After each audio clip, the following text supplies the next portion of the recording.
I'll put the motion if the member is not. Mr Chair. Grant Robertson. Thank you very much, Mr Chair. Yes, I do want to speak on this. In fact, I look forward to this being the first of my 4 calls, Mr Chair, on this particular clause, because this is where the rubber hits the road in this bill. And I'm sure even the member of the Chair will acknowledge that this is indeed where the rubber hits the road in this part of the bill. And what I want to do initially is make 2 comments around the beginning of Clause 6, which is the change to 229A. And this is the bit which is entitled Membership of Students' Associations Voluntary.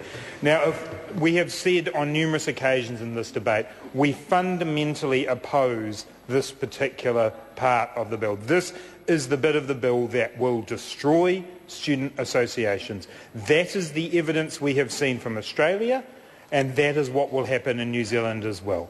Because what this does is it fundamentally undermines the ability of students' associations to organise and to resource the work that they do. It means that they will become beholden to the institutions that they are part of, and it will mean that students will lose control of student affairs. This is the undermining of student representation. The student representation that has meant that many individual students have actually been able to carry on with their study, to succeed and pass because they have had a resourced student association to back them up. And my colleagues, when I sat on this bill on the Education and Science Select Committee from the National Party, I think actually began to realise this as the debate on the bill went on, that student associations were playing a fundamental role in the success of students in their study. We heard numerous examples. I've mentioned it before. The example from Waikato University of the students whose flat burned down, who were being ripped off by the insurance company, being biffed out of their flat, and it was the Waikato Student Union who came in and made sure that those students were able to continue to study and stay at university. And we heard other examples of a similar nature. So Clause 229, the new Clause 229A, is what will fundamentally undermine that representative role, that advocacy role that has meant so much to so many students. And not just in terms of those practical day-to-day issues, but in the overall advocacy that has seen interest-free student loans, that's seen going as far back to the 1970s as the standard tertiary bursary, a result of the advocacy of, in those situations, the New Zealand University Student Association, backed by its constituent associations, both Polytech, University and Wānanga. This is the kind of work which now will not be possible with a student association undermined by the new Clause 229A. But Mr Chair, what I want to do now is make a bit of an appeal to my national colleagues. Because as I say, in the debate that we heard in the Select Committee, we felt that our national colleagues were beginning to realise that there was a possible way through to enable them to address some of the issues they had about their fear of compulsion and their fear of what that meant in terms of freedom issues, things that they obviously genuinely see as important. And we felt, Mr Chair, in the discussions that a compromise was possible. And that compromise was built around a couple of SOPs that I have on the table.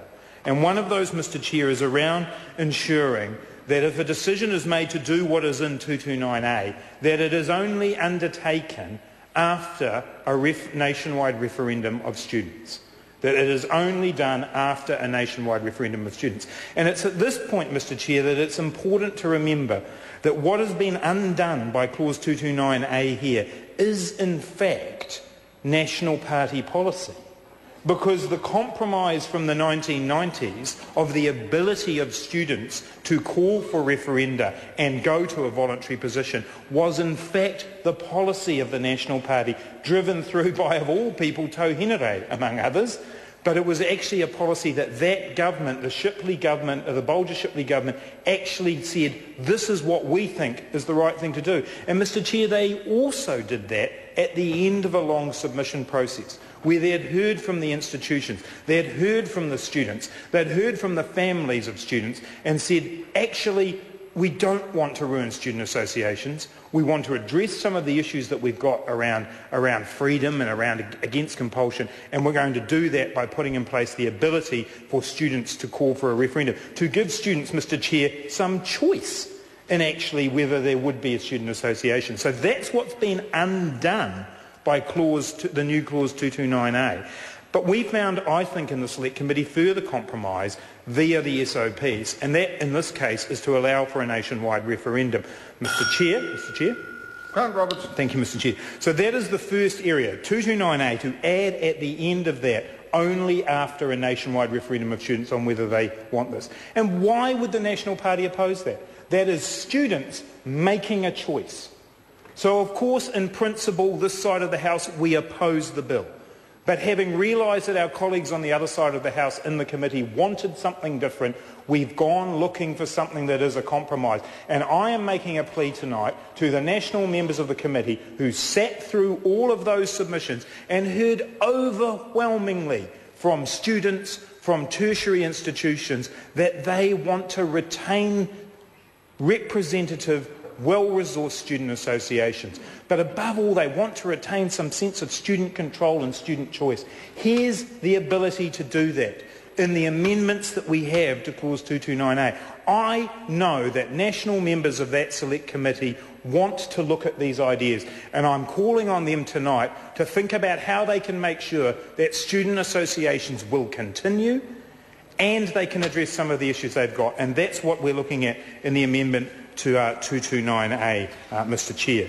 The other amendment that I want to talk about in relation to that is around whether or not the students can request a change to membership.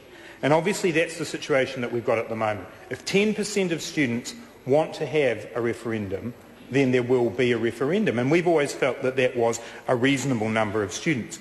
We're happy to look at compromise. We're happy to bring that percentage down a little bit if that's enough for the opposite, for the National Party. Or to simply say that there will be referendum every few years.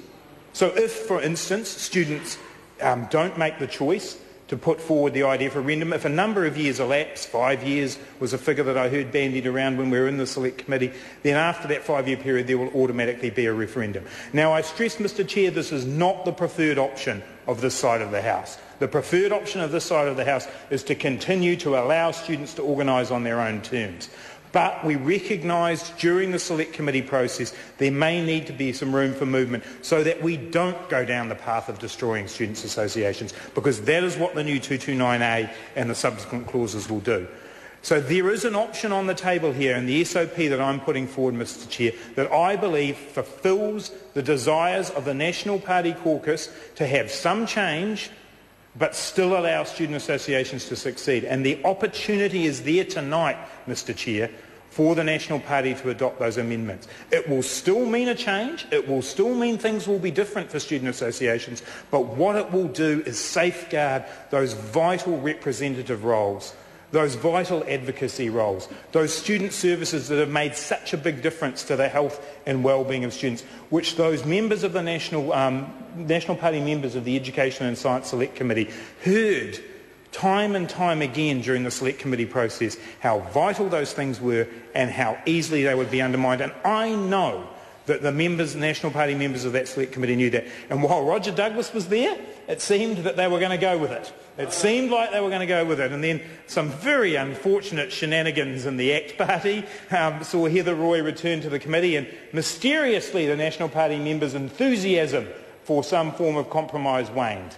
And that's sorry, what was that? Persuaded by well, I'm not sure. Persuaded by the member, perhaps. There seemed to be a sudden shift in the National Party's view at that point. That's unfortunate, Mr Chair, because I strongly believe that in these SOPs there is a middle ground that can be found. Not what we on this side of the House would prefer by any means, Mr Chair, but certainly something that we think can see a wide buy-in. Because as it stands, 229A, the first change within Clause 6, Mr Chair, is one that I believe will see the end of student associations on a lot of campuses. Perhaps not on some of the larger university campuses where they'll have service level agreements, and we'll come to that a little further on as we go through some of the other changes that are in Clause 6, because there is the scope for certain types of service level agreements. But for those polytechnic campuses where they're not going to be able to enter into those sorts of service level agreements, 229A is the death of those student associations and the death of all that good work, the advocacy, the representation and the services that have meant so much to generations of students. And it is very sad tonight that if these clauses pass as they are now, those things will be undermined. There's an opportunity here for compromise. National should take it. Chris Hipkins.